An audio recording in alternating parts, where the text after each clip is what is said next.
relatively stable. As a matter of fact, our economy is managed to contain inflation, as hasn't been the case in the sub-region.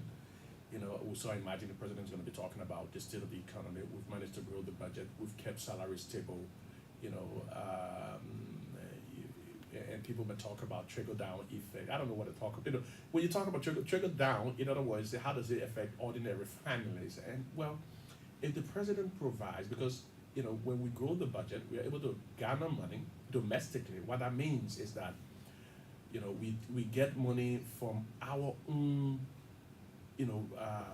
people, revenue.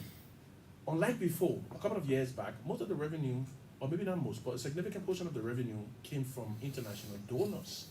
They used to send money to Liberia. They say, oh, the country that came from a state of crisis, from the war and what have you. And also they had this international darling girl phenomenon. There was a first woman president and what have you. There were different international organizations willing to help. Plus, the fact it was a post-conflict nation. But we've reached a point of stability. Most of these things have stopped now.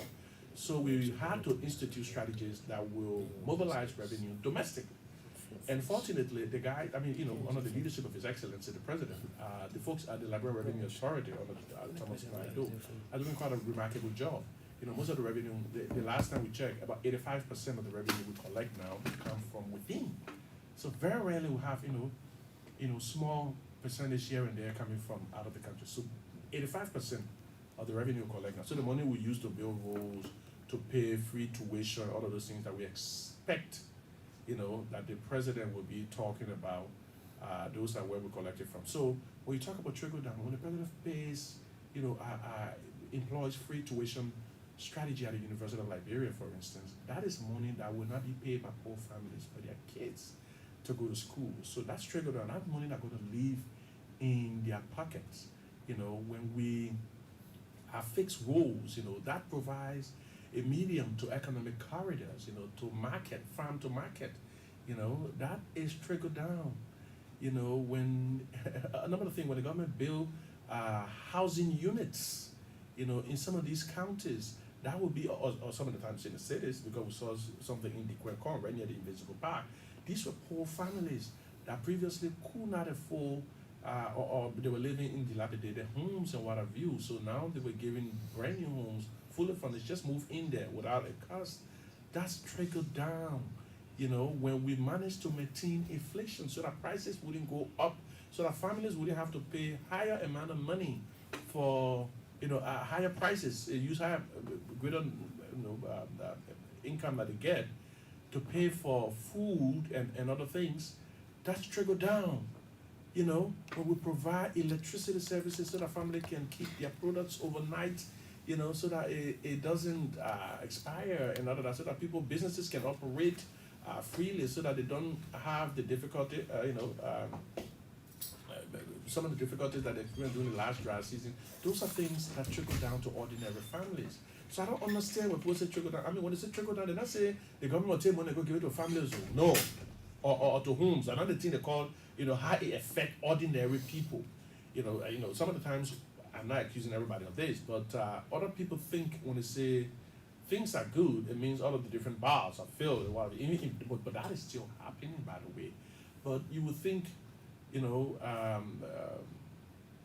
maybe people using their income more wisely and differently nowadays. But I've seen a lot of the different entertainment places open as well.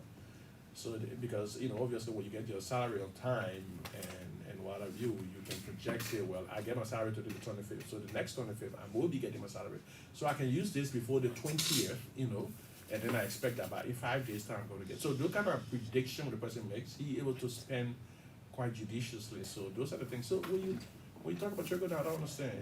Maybe you need to give us different economic scenarios and what have you. So when people say the growth in the budget but not seeing trickle down, I don't know.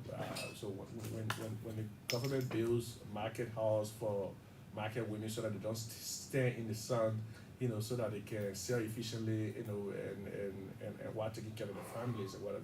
Those are things that at the end of the day will help poor families, So don't mind the people, They like to, they will use big words, use economic theories that they barely understand themselves, just to repeat the old cliches of the politicians. The politicians will come and use these cliches. What is the trickle down and this and that? Because they can't explain how come we have such an efficient economic strategy. Despite all that they said, the people were not qualified, the president was not able to pay salary, not this, that, other thing. But then we are doing all that against all of the odds, against all the criticisms and all of that. So they've got to find some kind of explanation. How come it is this man, this president that is doing all of that? So they need to make it seem like he's not able, or there's something wrong with what he's doing.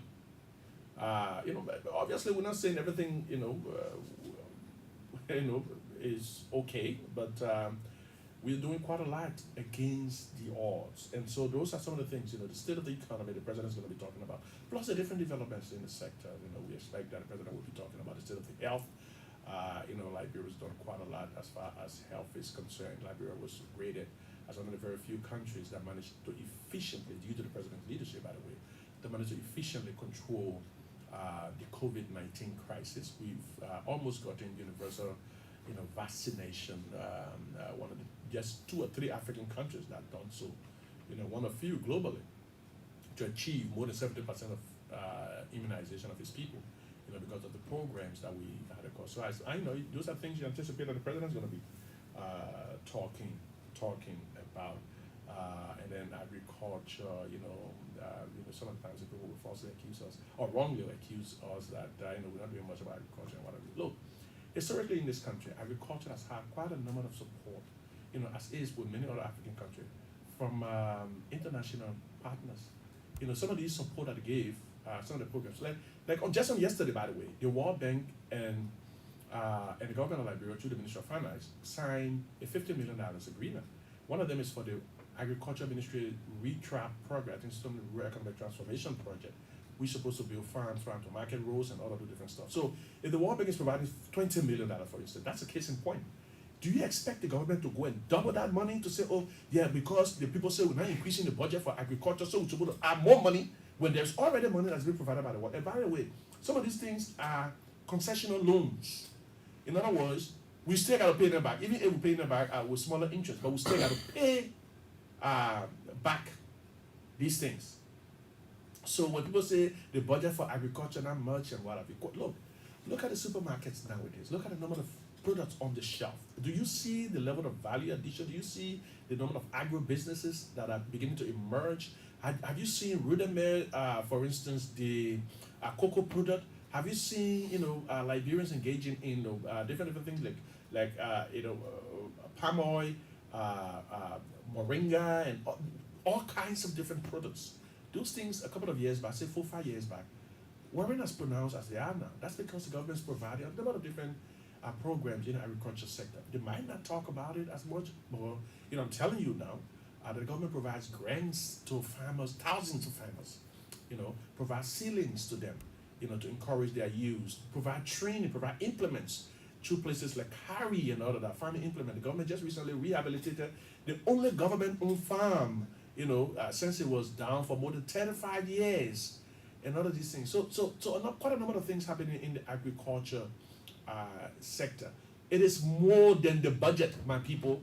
When you're talking about agriculture sector, don't just look at how much the government provides in the budget. Look at look at the number of programs being implemented within the sector. We're revamping, as a matter of fact, working on a number of different programs to reactivate rice production, so that we do not depend so heavily on the importation of rice. By the way, our country rice is the most healthy rice, by the way. So those are things the agriculture ministry has been working on. The last time the minister, Madam Cooper, appeared at the national legislature, she said, well, we're getting there. I'm not suggesting that we stop immediately providing subsidy and whatever, and turn to locally grown production, because we may not have that capacity yet to feed the country. But we are making the needed strides.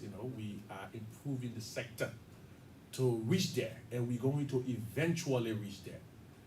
So those are some of the things that we anticipate that the president's going to be talking about. Quite a number of things, by the way. So it's going to be quite an interesting State of the Nation address. The state of youth. Last year we launched a multi-million-dollar program for the at-risk youth in the country. Multi-million-dollar program. Plus, the president just recently did a small rehabilitation of a few of them. So it's just symbolic of his of the interest he has in the development of young people, regardless of who they are. When the president was on the field yesterday. So let's talk about some of his development projects. Yesterday, the president went to West Point. So when the president went to West Point to go and inspect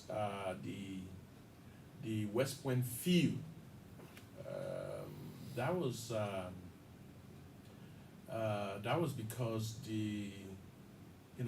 by the way, he had gone there. Sorry, I've been distracted. Sorry, that is because he had gone there, to go, and I think he went to visit one of his numerous visits he made to West Point.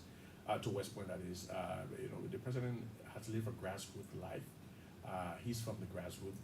Unlike most of the other candidates who can talk about poverty because they've read about it. I doubt if any of them have lived in West Point. The president talked about living in West Point because that's where his uncle used to be. He played on our field that he's fixed now. This is a person who's scavenged on, sort of on in dump sites and all of that. So he's lived poverty. West Point, Newtown, Claratown, those were his places. Logantown, those are the places he lived. So he's lived poverty. He's not like, and I can bet some of the candidates now running, the only reason they will ever enter West Point is because they want to get votes. They've never been there. That's not the kind of places they frequent. Those are not the kind of places they will go, and we know where their support base lie. Because West Point and the slum communities, where we're talking about PHP or slipway fee or what have you, those are not the kind of places, they have, they will mingle with.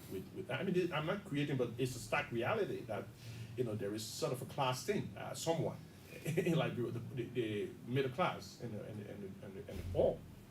And, having a president who's come from that background and so is going back, one of his visits, he said, I'm going to fix this field. And he's fixing it. I saw him yesterday, he went there to see it. There were none of people just coming by to cheer him on. So because the visit was surprising. So, but even at that, you saw the number of people who came by to just say, oh, thank you to the president. He was talking about his days in 1984 when he used to come on our field and play. He said he used to go to the different, slum community field. What are you talking about? Claratown, Logantown, Newtown, whatever. Those are the places they used to play, and you were talking about the experiences he had and how his and by the way, do you know that West Point is the largest slum community in Liberia? Do you know how many people live there? We're talking close to 75,000 people. The last time we checked the number of people who voted Monrovia, I think it was something close to 400,000 or 500,000.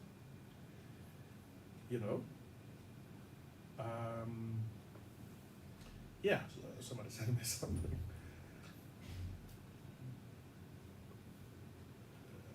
Okay. Yeah, so